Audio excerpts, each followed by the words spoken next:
Coming up on Lawmakers,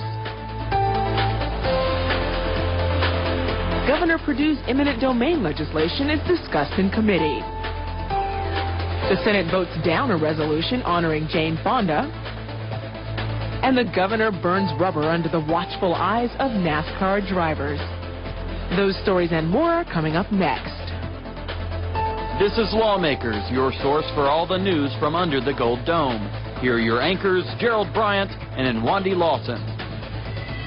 Good evening, everyone. Also on Lawmakers, the House votes to extend the number of days the Public Service Commission has to decide a utility rate case. And it's the end of another legislative week. We'll check in with Tom Crawford of CapitolImpact.com. But our lead story tonight, Governor Perdue's eminent domain legislation gets a hearing. Today, the Senate Judiciary Committee heard testimony on Governor Sonny Perdue's eminent domain bill. The committee did not vote on House Bill 1313, but did hear nearly 3 hours of testimony. Lawmakers' Jesse Freeman now joins us from the Capitol with more. Jesse. Well, in Nwandi, all session, Governor Perdue has been vocal about his intent to curb the use of eminent domain in Georgia. Testimony in the Senate Judiciary Committee was largely split over the issue, with most of the opponents concerned that the bill may go too far. This bill is sponsored by the governor's floor leader, Representative Rich Golick. We think we've come out with a pretty darn good bill out of the House. We know that we can get an even better bill out of the Senate, and we look forward to working with members from both sides of the aisle to achieve that goal. The most important thing, I think, is providing a way for the actual determination of the matters of fact, allowing litigants a chance to discover the information that would either establish that the city has the right to do what it seeks to do, or establish that it doesn't, and provide them an opportunity to vindicate those rights. West Savannah has started to build new affordable housing. We're right in the midst of getting started, and if eminent domain as a tool is taken away or is written whereby we can't implement it to the fullest extent of what we need to do, you're going to hurt the masses. Not the redevelopment. That's not what we're here to talk about, but just the general condemnation that allows counties and other local governments to build roads, build bridges, build the infrastructure that's necessary for our communities to work. That needs to be as it has been working for 200 years in Georgia. Senate Judiciary Committee Chairman Preston Smith says the committee will hear more testimony and perhaps vote on the bill Tuesday of next week. Reporting for Lawmakers, I'm Jesse Freeman. In other news, the state Senate will not honor activist Jane Fonda with a resolution. The controversy started yesterday when Senator Steen Miles offered such a measure. It was passed by unanimous consent, meaning there was no formal vote. Today, Senator John Douglas asked for a vote of reconsideration. I can think of no living American who is less worthy of this recognition than Jane Fonda. She is as guilty of treason as was Benedict Arnold and Tokyo Rose. She betrayed her country in wartime. She worked for our defeat. She visited American POWs not to help them, but as the guest of the enemy, and she betrayed them by not reporting back to our own government what she had seen. She was photographed in enemy anti-aircraft guns aiming at our own pilots, wearing parts of the enemy uniform. Ladies and gentlemen of the Senate, honoring Jane Fonda, no matter how much good work she might be doing now, would be the equivalent of this Senate spitting on every person who has ever worn the uniform of this country. It has been suggested that I do not have an understanding or sensitivity to the military or to war.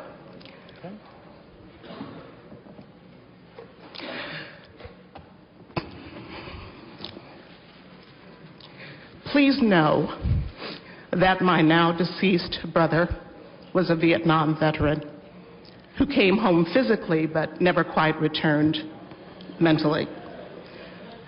Please know that my former husband, with whom I spoke this morning, who did 2 tours in Vietnam, and I sought out his counsel about this, and he said, Vietnam was an ill-conceived war. Vietnam was a war that we did not win and could not win, and we need to move past the rhetoric of those days. And he said to me, this 2-tour, highly decorated Vietnam veteran, that had it not been for Jane Fonda and students around this country that we perhaps would not have pulled out of that ill-advised war when we did. Senator Miles asked to withdraw her resolution. Republicans voted that motion down. Then the full Senate rejected the Fonda resolution by a vote of 38-1. It appears that Fondagate is over. The House today agreed to a Senate measure extending the number of days the Public Service Commission has to decide a utility rate case. Representative Don Wix presented that measure. Senate Bill 209 was requested by the Public Service Commission. All it does is issue a decision, extends the time to issue a decision in a rate case from 45 to 90 days. It only affects one company in Georgia, and that's Atmos Energy out of Columbus, and they're in full support of the bill. The Senate Bill 209 was favorably reported by your Committee on Public Utilities and Telecommunications, and I ask for your favorable support. The House passed Senate Bill 209 without opposition. An amendment to change the PSC's filing time from 90 days to 60 days means the bill goes back to the Senate. A bill protecting Georgia school children from internet pornography passed the Senate today. Here's Senator John Bullock. In the year 2000, Congress enacted a federal law entitled the Children's Internet Protection Act. And what this bill does is puts Georgia into compliance with what that bill did. What it does is it requires that all public school libraries have to have in place by January the 1st of 2007 either software or an internet server that will block all forms of pornography or undesired sites. It also requires that each public library under the Board of Regents comply to the same thing. It has a punishment clause in it that either the state school board can withhold state funds to the local school system, or the Board of Regents can withhold state funds to the library system.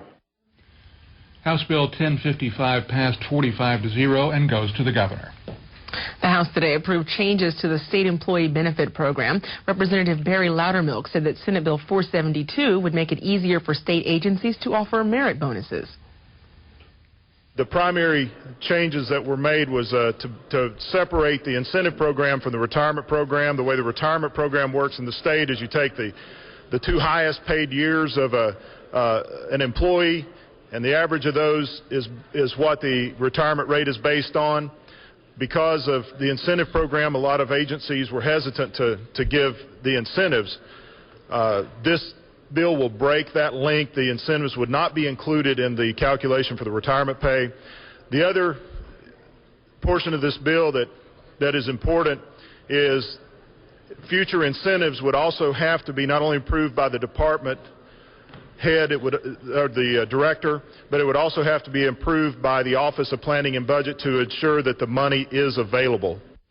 Senate Bill 472 passed 140-1 with an amendment making compliance mandatory instead of optional. That measure goes back to the Senate.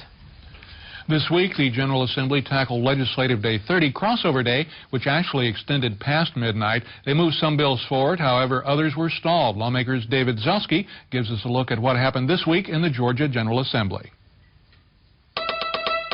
The House worked into the wee hours of the night on Monday, trying to pass several bills before the 30th day ended.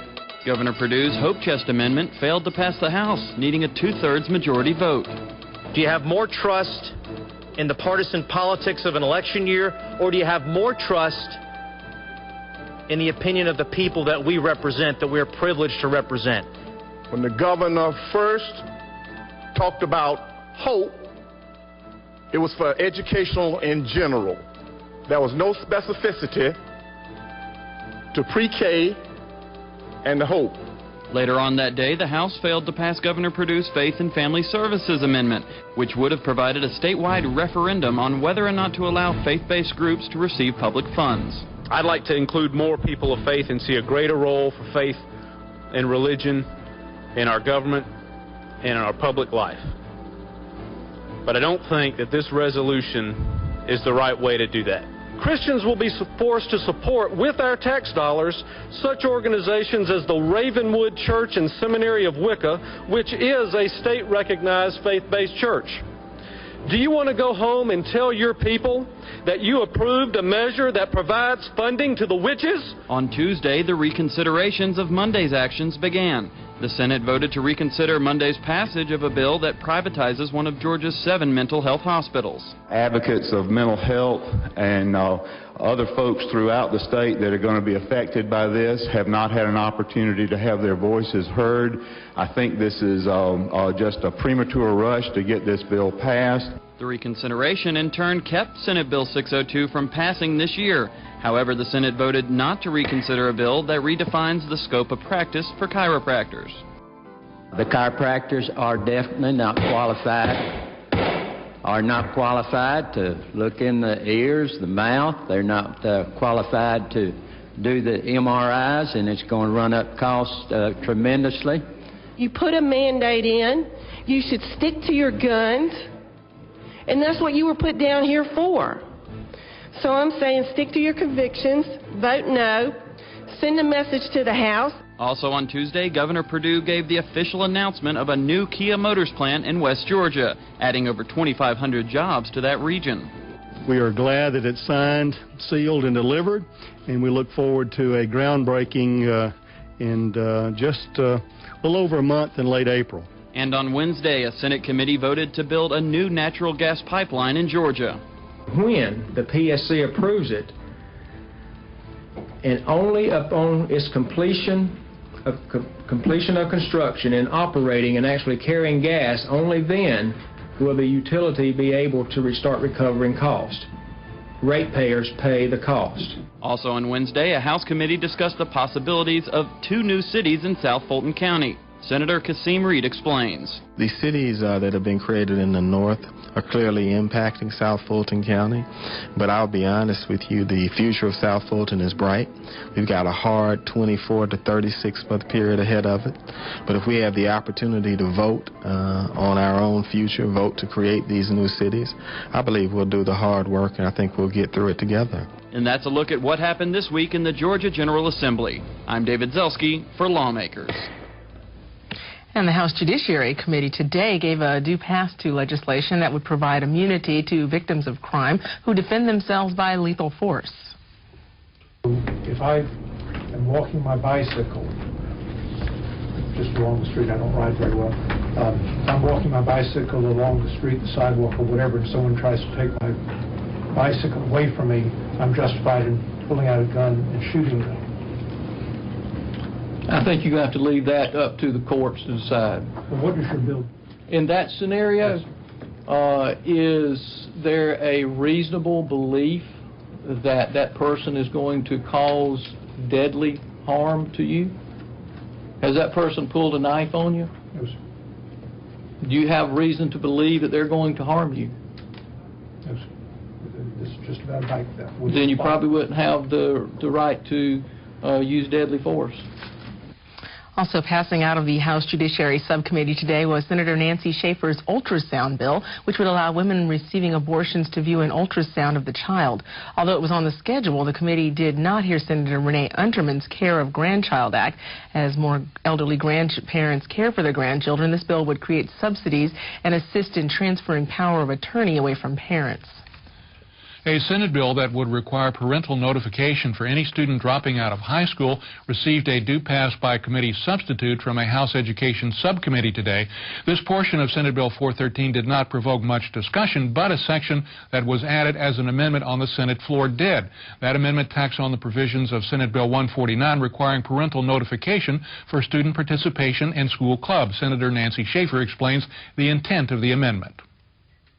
We are seeking parental notification before a child joins a club or an organization or pays dues or becomes involved with a particular club. We feel like that it's the constitutional right of every parent to be informed on these types of clubs and organizations that a child can join, and that they should have the opportunity to know all about the club, who sponsors the club, the activities of the club, the mission statement of the club, and that they should be required to give a written parental permission before their child can join.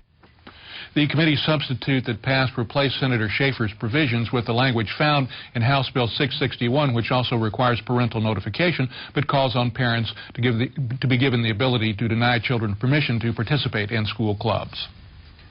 A bill that would punish toll violators is one step closer to the governor's desk. The Senate Transportation Committee favorably reported House Bill 1190 at the beginning of the month, but it was referred back to committee last week. The bill passed committee unanimously. If signed by the governor, drivers who don't pay tolls will be charged $25 for each violation. These violations would be charged against the car's owner, regardless of who's driving the vehicle. The only exception would be if the car was stolen. If the initial fees aren't paid within 30 days, the state would tack on additional fees as well as suspend the car's registration. The State Road and Tollway Authority says the state lost nearly $1 million last year in lost tolls. State sponsor Senator Judson Hill says this bill would cut down on that figure significantly. And for those of you with access to the internet, you can watch Lawmakers online. Visit our website at gpb.org for more information. Click on Watch Online, then follow the instructions for watching live or looking at past Lawmakers programs in our archives. That website address again is gpb.org, just another way we keep you apprised of what's going on at the General Assembly. And we'd like to recommend another website that's a valuable resource for information about the Georgia General Assembly. Go to www.legis.ga.gov. That website is a great research tool that we at Lawmakers use on a regular basis. Well, it's time for our weekly wrap-up with national editor of CapitalImpact.com. I began by asking Tom Crawford about this week's Jane Fonda flap. That'll be the biggest story, Gerald, no question about it. Steen Miles wanted to introduce a resolution commending Jane for the work she had done to prevent teenage pregnancies, but it didn't sit well with some of the veterans in the Senate. So they came back today and they voted it down 38-1 after some rather contentious speech making. And I think you even had a comment on perhaps Ms. Fonda's acting career and being involved in this. Well, somebody was joking that if this will keep her from making another movie with Jennifer Lopez, then it's a small price to pay. Well, enough said about Fondagate. Let's move on to some other issues, some that have been visited a couple of times already during the session. Earlier this week, the House failing to get the two-thirds majority for either one of Governor Perdue's constitutional amendments that he wanted, the faith-based initiative and also the Hope Chest Amendment. That's right. The governor tried to get those measures both through the House and through the Senate. He couldn't get it through either one because the senators don't have a majority, but they do have enough to keep them from getting a two-thirds vote on a constitutional amendment. I think the Republicans obviously are hoping to use it as a scorecard vote that might get them some support in the elections this year. The Democrats, on the other hand, will tell you that the teachers, the educators, the Georgia PTA were all with them on these issues. So this is something that will play out, I'm sure, over the next few months. Working its way through the General Assembly process is also the governor's class size initiative, with some experts from his office explaining what this meant, and some Democratic detractors saying, well, it's about time Republicans came to this realization that the class size is important. That's right. The measure came in before a committee yesterday, and there was some confusion over how the governor came at the figure of $163 million, I think it was, to build these new classrooms. And the answer from the governor's aides was, well, it's very complicated and I don't think you'd understand, and that's pretty much where they left it. And let's move on to another issue that was okayed in committee this week as well, and that is the possibility of a new natural gas pipeline. That was kind of unexpected, at least the vote was. It was, because the Senate committee took it up yesterday with the chairman, Mitch Siebel, I believe, saying that we'll just take testimony, we won't vote on the measure today. And then at the end of the meeting he said, well, maybe we'll take a vote after all, and they voted it out. So it will go to the full Senate for a vote next week, and I think they'll probably pass it. Any possibility of there being some pressure from the House side to get a vote yesterday? There could have been, because Senator Siebel has a bill involving the state's divorce laws that he's trying to get the House to take a vote on. And the sponsor of the gas bill, Mark Burkhalter, wanted his bill out of the Senate committee as well. So there could have been a little horse trading going on there. Tom, interesting insights as always. Our guest has been Tom Crawford, national editor of CapitalImpact.com. Thanks for joining us, Tom. Great to be here. Well, it's race week at Atlanta Motor Speedway, and in its honor, race cars could be seen and heard today outside the Capitol. Lawmakers' Craig Whitley has more on that story. Race car drivers gathered at the Capitol today in order to support Governor Sonny Perdue's proclamation of Atlanta Motor Speedway Day. Race car drivers Reed Sorensen, David Reagan, John Andretti, Bill Lester, and Jeff Burton all made appearances at the event. The state of Georgia is so important to the economic well-being of NASCAR. If you look at who the sponsors are, if I just look at my team with Singular and Coca-Cola, and we're making an announcement tomorrow with another Georgian-based company we're going to do an association with. I don't want to base this on fact, but I'd be pretty safe saying that the state of Georgia probably brings more economic impact than any other state to race teams. We're all disappointed that we didn't get the NASCAR Hall of Fame here, but I will pledge to you that Atlanta Motor Speedway is going to continue doing these 2 Nextel Cup weekends each year, bringing people here from every state in the nation. But the Golden Corral 500 will bring again about 250,000 race fans to our state. That will temporarily make Hampton the 4th largest city in Georgia this coming weekend, and we're delighted to have them. And I think I can safely say that Georgia doesn't take a back seat to any other state in our love of racing. Afterwards, Governor Sonny Perdue took the Richard Petty car for a lap around the Capitol.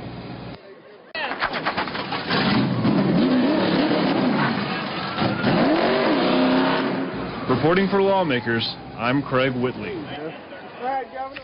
In other news, Guy Drexlinger, a Democratic candidate for insurance commissioner, spoke about Senate Bill 679 at a press conference today. Senator Doug Stoner is backing that piece of legislation that intends to close loopholes in Georgia's campaign laws. Companies that are affiliated with companies in Georgia that we regulate.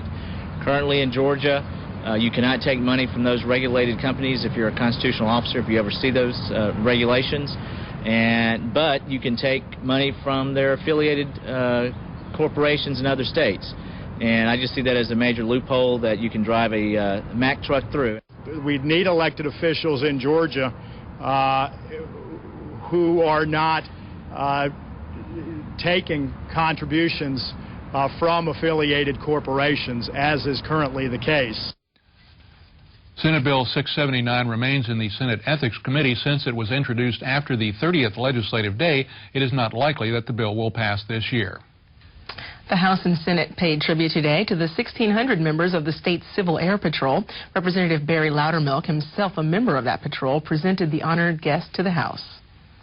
I'd like to make mention to one of the gentlemen that's joining me on the rostrum this morning is Lieutenant Colonel Stone. He's a charter member of Civil Air Patrol, been a member since 1942, I believe, and he gave astronaut Alan Shepard his first plane ride. Almost half of our membership in the Georgia Wing are made up of cadets. They have specific training requirements to go through their steps. They can get it all the way up to cadet colonel, which is very rare. We have in this state the youngest cadet to ever achieve that award, Victoria Joy. She is 13 years of age. This is a picture or print of an aircraft over Ground Zero during 9/11.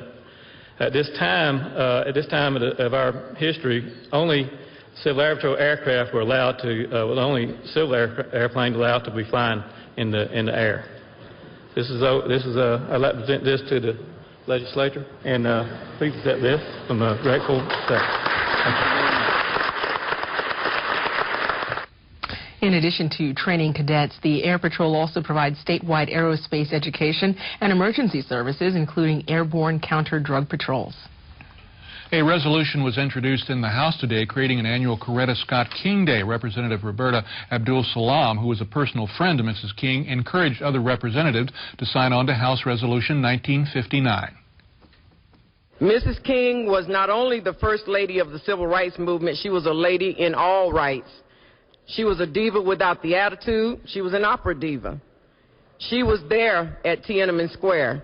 She was there when the Berlin Wall came down. She was there when apartheid was ended. She was here for teenage mothers. And she's been one of those beacons of light for all American citizens, and we want to just pay her the proper tribute. Representative Abdul-Salaam was unsuccessful in passing an earlier resolution to hang a portrait of Mrs. King in the Capitol next to that of her husband, the Reverend Martin Luther King, Jr. If House Resolution 1959 is adopted, Corretta Scott King Day will be celebrated on April 27th. The Senate today recognized Cherokee County Sheriff's Deputy Neil Patrick, the Georgia Police Officer of the Year. Senator Jack Hill describes an incident where Neil was shot in the face while apprehending a dangerous suspect. Deputy Neil was able to return fire and get to his patrol car to get some cover, and they, within about 15 to 20 feet, exchanged 22 shots. He was shot 3 times in the chest, in addition to the shot in the face. Having the armor on, body armor on, he was able to deflect those bullets, but as you know, those have a terrific impact on you even when they're stopped by the armor, and also suffered a wound in his leg, in his right leg as well. He was able to continue to exchange fire still without any backup. All this happened so fast that he was able to wound and fatally shoot the fugitive. It's just a great example of how every law enforcement officer approaches every day, that every day they don't know what that day will hold and what danger will be before them. I think it amplifies the need for great training and for the dollars that the state puts in the budget every year to help support that training, because he obviously did all the things right and even despite that suffered wounds. But he's a very fortunate man to be alive, and we're fortunate in the state of Georgia and in Cherokee County to have the winner of the Peace Officer Association Officer of the Year, Deputy Patrick Neal. We want to give you this resolution and honor you today. It's an honor and privilege, and I'm very humbled for such an award. So once again, thank you. Thank you for this chance to be here, and God bless you all. Thank you. This programming note, lawmakers will not be seen tomorrow because the Georgia General Assembly will be in recess. We'll return with all the latest news from under the Gold Dome Monday night at 7. Now, if you have missed any part of this lawmakers broadcast, tune in tomorrow morning when lawmakers repeats at 5:30 a.m. That's right, in the morning. Now, stay tuned for This Old House. That's coming up next here on GPB. We also know now that the Georgia General Assembly will last at least into the last week of March. Monday, they will be of that last week will be the 38th legislative day. We do not know at this point if they're going to go the full 40 days. They only went 39 last year. We've had a few hints, but we know at least they will be meeting during that last week of March. When they were passing the resolution in the House, several questions were asked to Majority Leader Jerry Keene. He was unwilling to speculate about whether the session would last the full 40 days, in that the 2007 budget still has to be worked out and finally crafted. So he's not willing to speculate on how many more days that will take to complete that process. And that's always done in the final days of the General Assembly, and they'll have a conference committee and iron out all those problems over the spending plan between the two parties and the two houses. That is our broadcast for this, the 33rd legislative day of the Georgia General Assembly. I'm Gerald Bryant. And I'm Wandy Lawson. Thanks so much for joining us. Have a great weekend. Good night.